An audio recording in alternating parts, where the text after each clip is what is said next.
This is Reimagining Higher Education, your go-to podcast with remarkable education leaders, sharing personal stories from their experience in and around the sector, including reflection and hope for progress.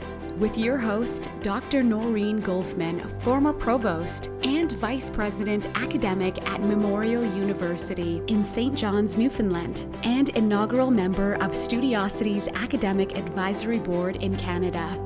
We collectively recognize that this podcast's hosts and guests have recorded this interview from across Turtle Island on the unceded and traditional territories of many nations in what we now know as Canada. We acknowledge past and current custodians of this land. Welcome, everybody, and thanks for listening and watching the podcast, depending on your platform, wherever you might be coming from. I'm here on behalf of Studiosity. I am a member of the Canadian Advisory Committee, and we're doing all kinds of cool stuff. But one of the things we do is talk to senior administrators across Canada and get their take on their own experience. One doesn't often talk to a president these days in any public way about, who they are. People project all kinds of things on presidents and provosts, but one rarely gets, a good 50 minutes or so to chew on the experience that's brought people to the office of a president. So that's what we're here to do. And it's a great pleasure to welcome Gillian Siddall here, who I've known for many, many years. We come out of the same kind of arts, humanities beat through our professional association in those years. And Gillian's had a remarkable career as a senior leader. And before she came to Lakehead, she was president at Emily Carr University, where we last met, and I think, and had a glass of something. That's right. So you've been at Lakehead now for a year, and I'm assuming you're enjoying it. Your backdrop is not fake. It looks absolutely gorgeous. No, I never use a fake backdrop. It's absolutely beautiful at all times of the year. That's great. Well, it's good to be talking to you and seeing you again. So I should begin with the first question, which we've already sent ahead to you to give you some time to think about. And it has to do with a signifier, an object, maybe a fetish object that you, like me, might have carried from office to office to office as maybe a comfort object. Have you got something in mind that sort of expresses your experience as president or dean? I do. I brought something along. It's not something I carry around with me all the time, but it marks a pivotal moment in the early years of my educational journey, and that is the Beatles' Magical Mystery Tour album. Awesome. This is vintage from the original release with all the pictures that were falling apart. And the reason that I have that is that when I was in grade 6, which would have been around 1970-ish, something like that, I had a very cool teacher, and his name was Brian Shepherd, and he really encouraged us. He gave us activities to really nurture our creative side. So, for example, you could write a song and bring it in and play it, which I did on my guitar. He asked us to pair up and pick a scene out of John Steinbeck's The Pearl and act it out, which was really cool. Yeah. And for this assignment, we were to bring in a song, any song we wanted, and talk about it to the class. And so I was a huge Beatles fan. Me too. Then, as now. And so I knew it would be a Beatles song. And for whatever reason, I chose The Fool on the Hill. So, which is on How mature of you. Well, wait till you hear the story, because so I play this song. I don't remember what I said about it. I probably gave details of when the record came out and so on and who the Beatles were. And Mr. Shepherd said to me, "Well, that's great, Jill, but what does it mean?" And I looked at him I thought, what an odd question. So I said, well, there's this fool and he's sitting on a hill and nobody seems to like him and they think that he's just a fool. And I basically just repeated back the lyrics to him. And he said, and he was lovely, but he said, yeah, no, but what does it mean? And I had no idea what he was asking me to do, but I knew he was asking me to do something really interesting that I didn't know how to do yet. And he left it there. He didn't say anything more about it. So and all these decades later, I've never forgotten that moment. And I remember getting into high school and studying English in high school and thinking, that's what he meant. And of course, with that song, there's it's ripe for analyzing what it means beyond the literal words. But at that point in my intellectual maturation, I hadn't hit that yet. So that's Wow. that's a really key moment for me. What a great story. So much of probably what's happened to you in your career has to do with those touchstones where somebody was pushing you to think about something, right? That's right. Unconventional, or so there's a line of continuity between that moment and us talking to each other here today, I should say. Absolutely. And of course, I went on to become an English professor. So the study of words and of literature became a huge part of my career. So Did you ever get a chance to knock on his door and say, I know what it means now? well, we didn't see each other for years, and then we ran into each other and became Oh, friends as adults when I was an adult, and that was a wonderful thing. lovely. So yes, I did tell him what a huge difference he had made. Wow. So you obviously have been, well, that was a fabulous teacher, obviously drawing out creativity from very young people. But you've always had that inclination, right, to obviously fearlessly performing.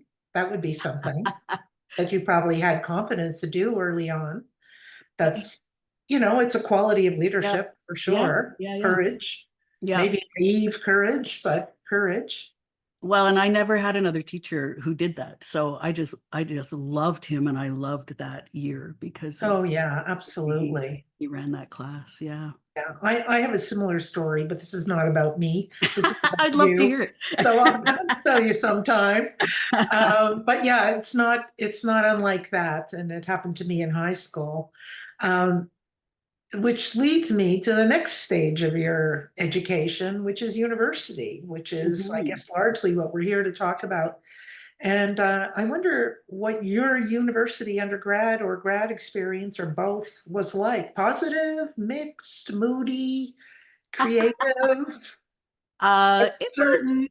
I would say it was largely positive. I did my undergrad at the University of Guelph in Guelph, Ontario, and it was a pretty new department at that time. This would have been late 70s, early 80s. And so I think there was still some freshness and enthusiasm among the faculty, and the classes were small. And so I felt like I had a really good learning experience from that perspective. However, looking back on it, I also remember that out of all of the many works of literature I would have read over those 4 years, almost none of them were by women, and even fewer were by non-white authors. So that was a time, a period of time in literary studies where that was the norm. But it was also, we were just on the verge of transitioning into a very different way of thinking about literary studies.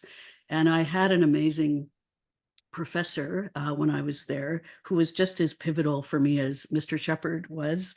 And she supervised my undergraduate thesis and then also my master's thesis. I did my master's degree there as well. And she introduced me to feminist theory. So I started reading literary theory for the first time at that point.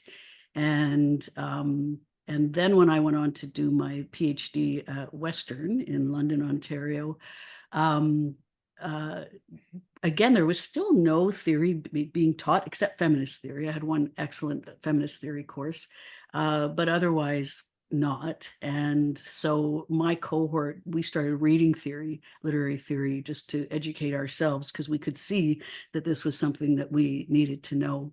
And my PhD dissertation was a feminist post-colonial analysis of Canadian pioneer writers.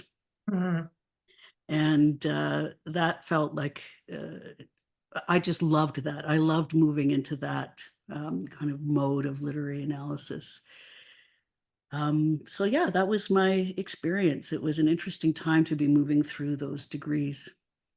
Yeah, I preceded you at Western doing my PhD, and there was not even a hint of the possibility of an approach to literature with any of those words or descriptions attached to them. But I did not sense in my own time that we were on the verge of that change. It happened a little later, Mhm. as I, started teaching and became a sessional and started realizing the world was changing, and everything I thought I knew was only a very teeny part of an emerging sphere, which we're still swimming in, obviously, and opening up and opening up and opening up. So much has changed for sure. So, as an undergrad or as a postgrad, did you have opportunities for leadership that kind of connected you to administration? Like, how did that happen? That's a good question. I'm remembering as a master's student at Guelph, I was on a committee that met in the chair's office, which felt like a big deal. I can't remember now what that committee was, but I guess that was my first window into the fact that senior administrators come together and faculty come together and talk about things other than the courses that they're teaching, that there is this whole other side to the work that they do. Yeah, and I guess what that does is open you up to the machinery of the institution, outside the classroom, how things work, how decisions get made, who has That's power. right. That's right. Yeah. Nobody gives you a manual for that. They do not. They do not. And then soon after I became a faculty member, I became the coordinator of the graduate program in the English department. And so that was my first gig as an Yeah, administrator. right. And then one has to learn those ropes, right? Chair a That's right. meeting and get paper together and get people together, That's get right. consensus and all the Yeah. vital, I guess, stepping stones for leadership. What, as a professor, as an educator, was really important to you, or how conscious were you of like stuff you had to get across or work through in the classroom? Hmm. Well, I think what was important to me was to create those kind of moments that Mr. Shepherd created for me Absolutely, yeah. at that level. But I had my own kind of awakening moment as a professor when I was teaching a literary theory class, and I had a great class, really thoughtful, lots of talking, lots of discussion, and I gave them an assignment where they had to pick two pieces of short literature, so a poem or a short story, and one of the essays we were reading on literary theory, which would have been, say, feminist theory or Marxist theory or what a particular lens, and do a comparative analysis of those two pieces of literature through that essay. That's not actually that easy an assignment, and I realized that when I got them. I must have asked them to submit rough drafts, and I was reading these, and they were bad, and I thought, how can this be? Because they're so thoughtful and say such wonderful things in class. Why is that not translating into this assignment? And I thought, I think I actually have to teach them how to do this. I'm just expecting them to know how to do this, and it goes so far beyond having a thesis sentence, right, which is what they would have been taught, when you actually have to compare two pieces of literature, first of all, and then use that lens through which to compare them. And so I workshopped it with them, and it made a huge difference. And I thought, oh, that was my failing, not their failing. And so that I never forgot that, and that's on me to make sure that I create the conditions for them to really flourish with the incredible growth, intellectual growth that was clearly happening, but not translating onto the page for them.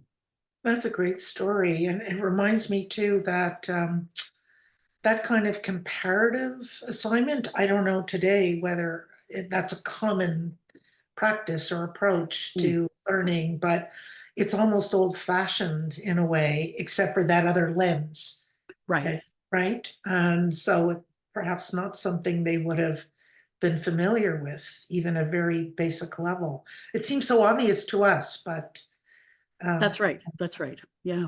yeah, really interesting. So, okay, so that was one thing, creating those conditions and I guess being mindful of what you don't know and what they, how vulnerable in their learning they are, right? Not always That's easy right. to keep in mind. That's But right. yeah, do you find that as you left the classroom and went into administration, whether, you know, first as a dean or probably heading up university committees or whatever led to dean or grad coordinator, all of those steps, that things shifted in a way in terms of your relation to learning, or did things open up and shift for you as an educator? I know it's a pretty general, broad question, but it's one that in some ways we're always reflecting on, like, how did we get here? You know? Yeah. I think every level of administrative role that I've had, it feels like the doors opened wider, and I got to see more of that machinery as you described it. That was largely invisible to me as a faculty member. I didn't see it. I didn't think about it that much, and you just keep seeing more and more and more. And it's fascinating and challenging. You know, having a degree in English or most disciplines don't prepare you directly for that kind of work. I think there's lots of transferable skills that have been helpful. But and I think that's another thing I would always want my students to understand is that um, what they're studying, whatever discipline it is to just enjoy that and enjoy the intellectual stimulation of that, and trust that the intellectual development, the curiosity you're going to develop as a student in any discipline is going to see you through, and you'll use it and you'll continue to build on it throughout your life. Absolutely. That's so fundamental. And to, as an educator, try and sustain that or grow it and in students for sure. So as those doors opened or opportunities opened, did you, somebody once asked me this at a leadership training seminar. He turned to me and said, "Were you pushed or did you jump into administration?" And I was shocked by the question because, of course, I jumped. I jumped through those doors because I was curious. I wanted to know more about how things worked. I thought I could have influence. But he said I was pushed. I thought, Really? wow, what an abyss between us and our whole. He was a very good administrator, I might add. He was an associate Yes. dean of the Yeah. faculty. But I've always thought about that because I guess one shouldn't assume everybody jumped, or, you know, how do you characterize it for yourself as those opportunities opened up? I think I would say I've always jumped once I felt ready to jump. So I would be, you know, in a role and watch the people or person in that next role and sort of think about it and think initially, you know, I'm not ready for that. I don't know how to do that. And then reach a point where I think, oh, that would be really interesting to do that. I think I'd like to try that out. Yeah, when you have to do a lot of listening and watching, right, Absolutely. to take that step for sure. And of course, if you're on committee, you've got lots of opportunity to do that. That's right. Absolutely. Sometimes learn what not to do. That's also correct. And Yeah. then, with each door opening, there's a new set of activities to learn how to do, like talking to government, for example, Right. or talking to donors, or talking to faculty when you're no longer functioning as a faculty member. Yeah. Again, no manual for any of that, for sure. No, no. Not to this day. Um, what do you think is different from your experience as a student, for students today, and the difference between then and now? So much has changed, obviously, culturally, socially, technologically, but I would say obviously what remains foundational and consistent is curiosity and building confidence in people and drawing them out. But what do you see as some major changes between your experience and what students are living through today? Hmm. I think, I think students, especially in the last 5 to 10 years, have been growing up in a time when there's so much to be anxious about globally, that I can't even imagine what that's like, to be honest, to be in your 20s and have the weight of that on you and ahead of you, as you think about your future. And I think they also have different financial challenges than many of us had. I was lucky enough to have my parents support me, and so I had summer jobs, as everybody did, but I didn't have to work at a job while I was in school, which is an incredible privilege and something very few students now can enjoy. So they work incredibly hard.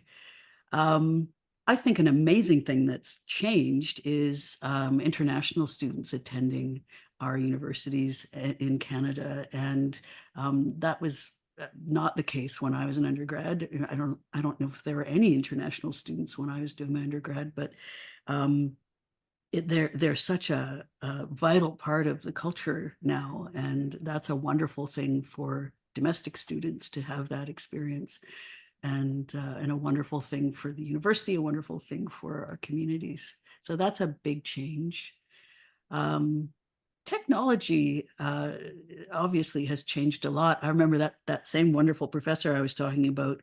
Um, I wanted to do my master's thesis on a computer.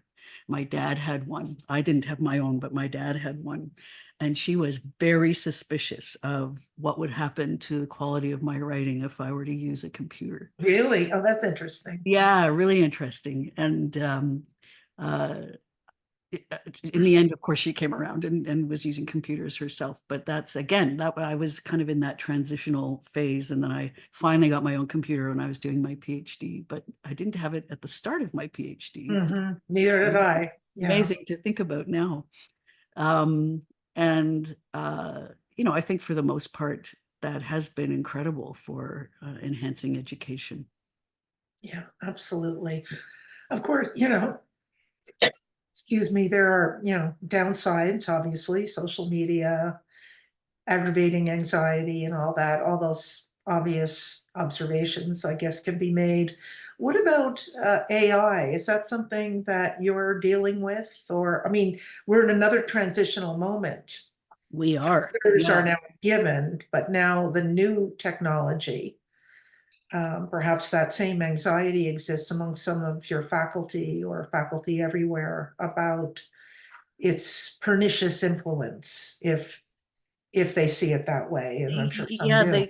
they don't all see it that way. So Right. it's really interesting to see the different ways in which faculty are taking that up or not taking it up, but dealing with it, and the extent to which some are completely rethinking assessment and inviting students to use AI, but to be thoughtful about how they're using it, obviously. So it's so new that I think people haven't fully figured that out, and I think it's going to continue to change in leaps and bounds, and we can't even fully predict what the impact is going to be at this point on education or anything else for that matter. Yeah, true. Yeah, very true. And it is happening so quickly.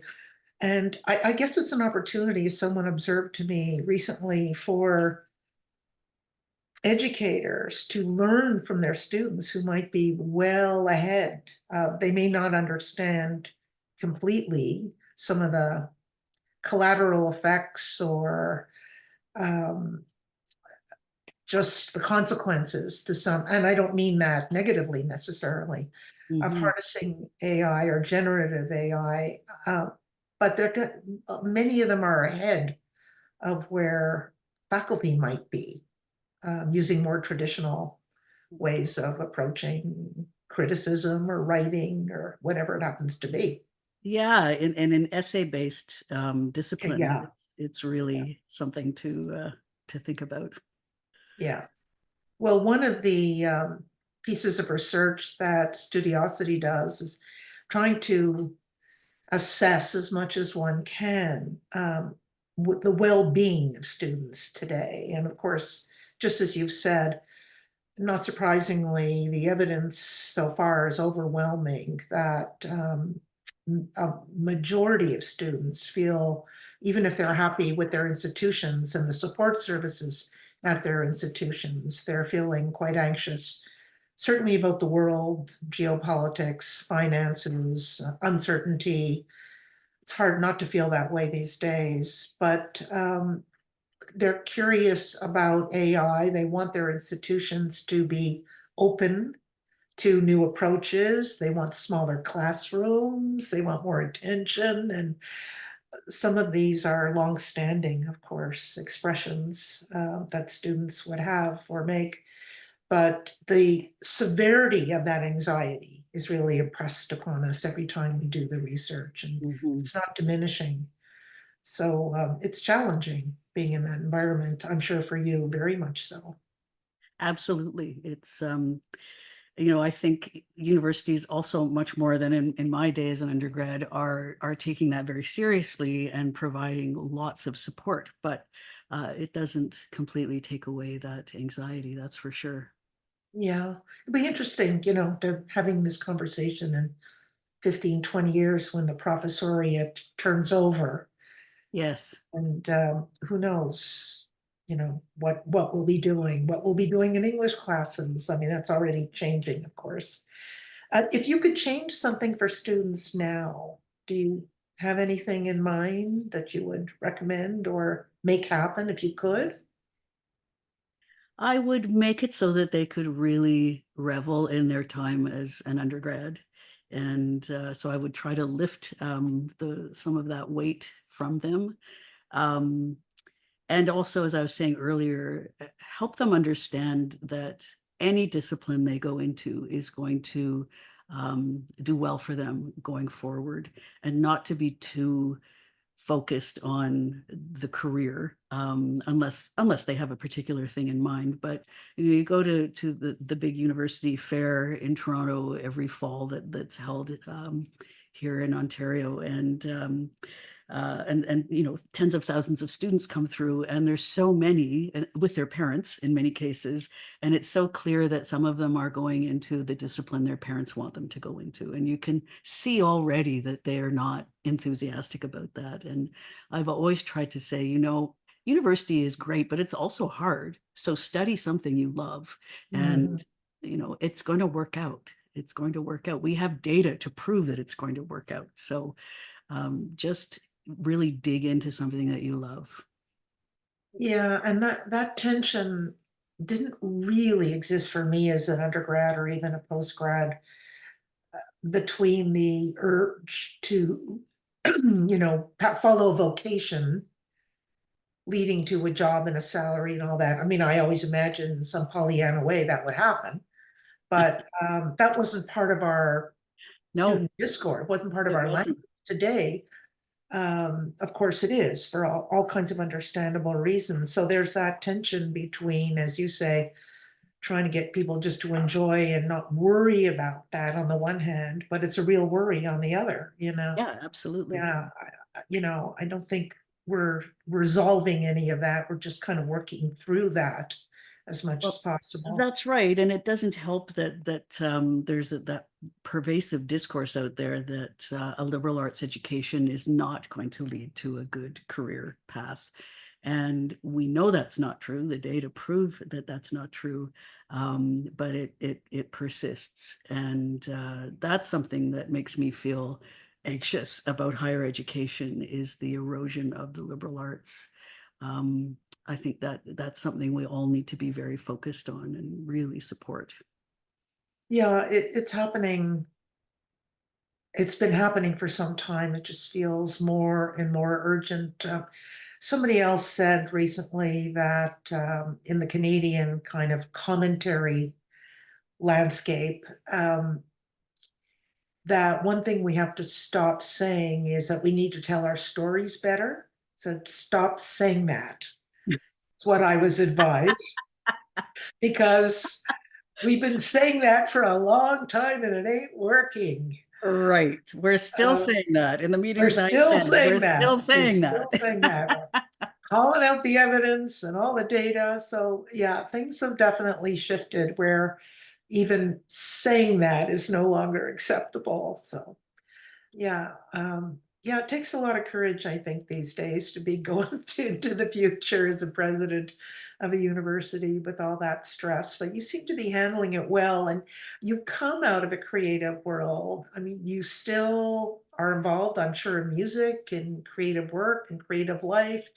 And I did as much of that as possible too as a provost, and people were surprised that I hung on to all those what we used to call extracurricular activity. But it's not that hard, is it? If that's what you do and if that's who you are. Yeah, I mean, it's a little harder because Yeah, time time. time You need time. is at a Yeah. minimum, but yeah, you can always find some time to do it. I had a wonderful wonderful faculty member who came up to me when I start my very first day at Emily Carr and said, "I hear you're a singer," and I said, "Yes," and he said, "Well, I'm a jazz guitarist," and I said, "Fantastic." So we did, we didn't perform a lot, but we did enough that it kept me in that space, and that was amazing. Yeah. And you understand through that, as I think I do in some other ways, not necessarily music, through film and other communities of readers, that community is what you're really attracted to. In So there's a coherence, I think, to pursuing those passions or longstanding interests and talents, and doing what you do, because you're ahead of a community and you're part of a community and you're trying to strengthen community as a university leader. Yeah, and actually that reminds me that his name's Haig Armin, and he and I did a stint for I think it was 1 year, where we, after COVID, where every Friday at 4 o'clock we would gather downstairs in this very nice space, and anyone who wanted to come and jam could jam. So he and Oh, I were always there, and we hired a couple of other musicians, a drummer and a bass player, and then students, faculty, staff could just join us and have a go. And that was really a great way to build community in a different way in the university.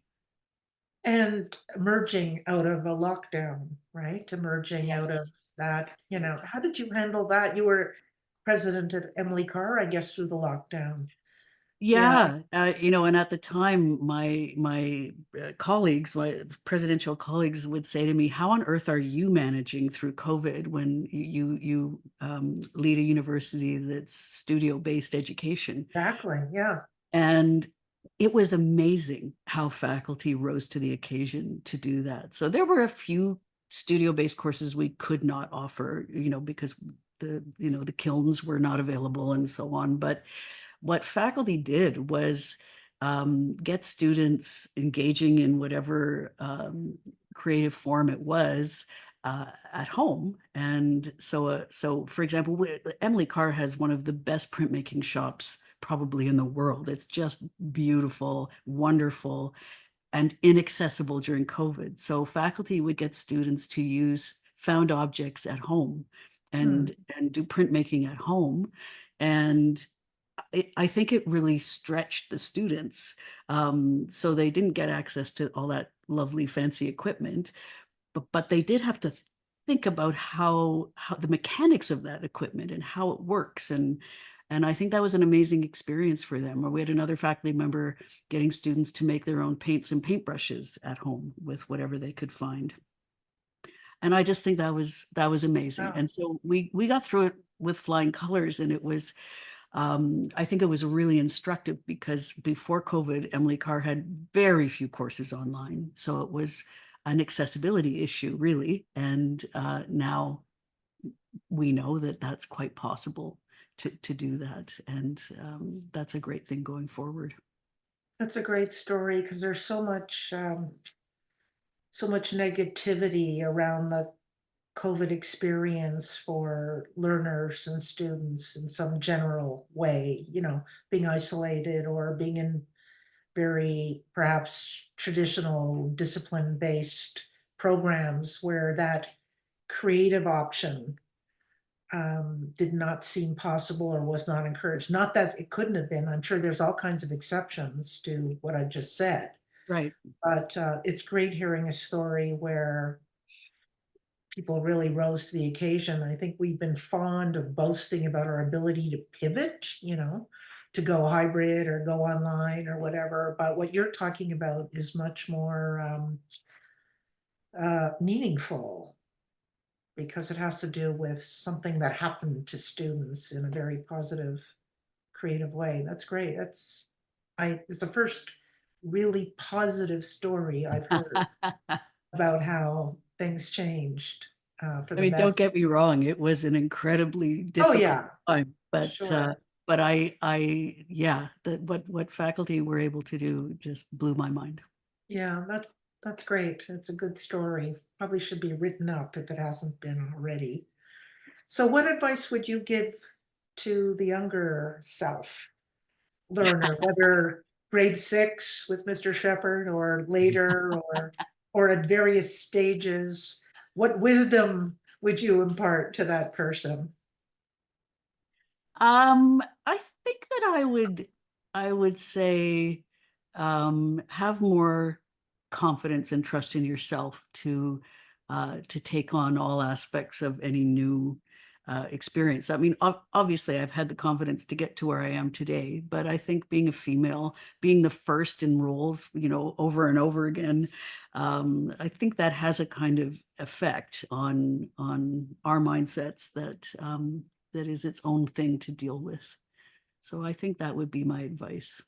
And I think the other piece would be when you're going through a really tough phase, and there are almost always very tough phases in these roles, just remember that you're going to come out the other side of that, and you will have learned a lot from that, even though it was tough. Yeah, and is it tough as well sometimes in terms of, I don't know, mistakes made or things you wish you had done differently? I mean, that's part of our life, right? Anyway, but how do you Yeah, how you deal with it, I guess for is, sure. For yeah, sure. Yeah, that's right. Yeah. yeah. And do you feel positive about the future for post-secondary education or mixture of anxiety and optimism? I guess you'd have to be optimistic, My because mother says I'm an eternal optimist, so I I think you guess I'll probably have to. are. Yeah. I think I'll say that I'm optimistic. I do worry, of course. I mean, I think the biggest challenge of all is financial sustainability and the dramatic shift that's happened around the funding model for public universities in Canada and elsewhere in the world. And that we really are having to think about other ways to increase revenue in order to keep doing what we do. And we hear all the time too. So Lakehead is known for having small classes, and everybody, staff and faculty, we're going through a strategic planning process right now. And I've just sat in on and led, co-led almost 50 consultation sessions with various all areas of the university on both of our campuses. And that's been fascinating in its own right, just to have that opportunity to hear from people. Now I've lost my train of thought. What were we just talking? About optimism. Right, right. Oh, and everybody talks about small classes at Lakehead. So Yeah. that is a thing. That is our part of our identity. And I listen and I think, yes, absolutely. I think that's amazing. I'm not sure how we're going to keep paying for it, but let's see what we can do. So, but yeah, I think we will figure that out, the financial piece. And I think universities are just such amazing places that I truly am optimistic that they will continue to thrive and that we will all continue to do the good work that we do in them. I hope so. And I have to say 100% that with people like you at the helm, it's easier to see optimism. So I applaud your successful career and all of your leadership, which has brought you back full circle to this university where you began your That's right. assignment, That's which is right. such an unusual journey. Yeah, it's been amazing to be back because when I left, you don't really expect that you'll go back Yeah. to the institution that you've left. And when this opportunity came up, I thought, yes, this is absolutely the right thing. And it just feels perfect. Well, could not be better than that. Perfect is, yeah, not in this case, the enemy of the good. So, well, thanks so much. I wonder if there's anything you feel you haven't said or want to add to this conversation, but it's, I think, going to be enjoyable for people to listen to. Well, it's been great to see you again, and it's great to have this conversation with you, and the history that we have together, and the shared disciplinary practice that we have, and creative practice. So it's been great. I've really enjoyed it. Thank you. Thank you so much. Hope our paths cross somehow, sometime soon. I bet they will. I bet they I will. bet they will too. I'll look forward to that. Visit studiosity.com/students first for information on the next Students First Symposium, an open forum for faculty, staff, and academics to candidly discuss and progress the issues that matter most in higher education.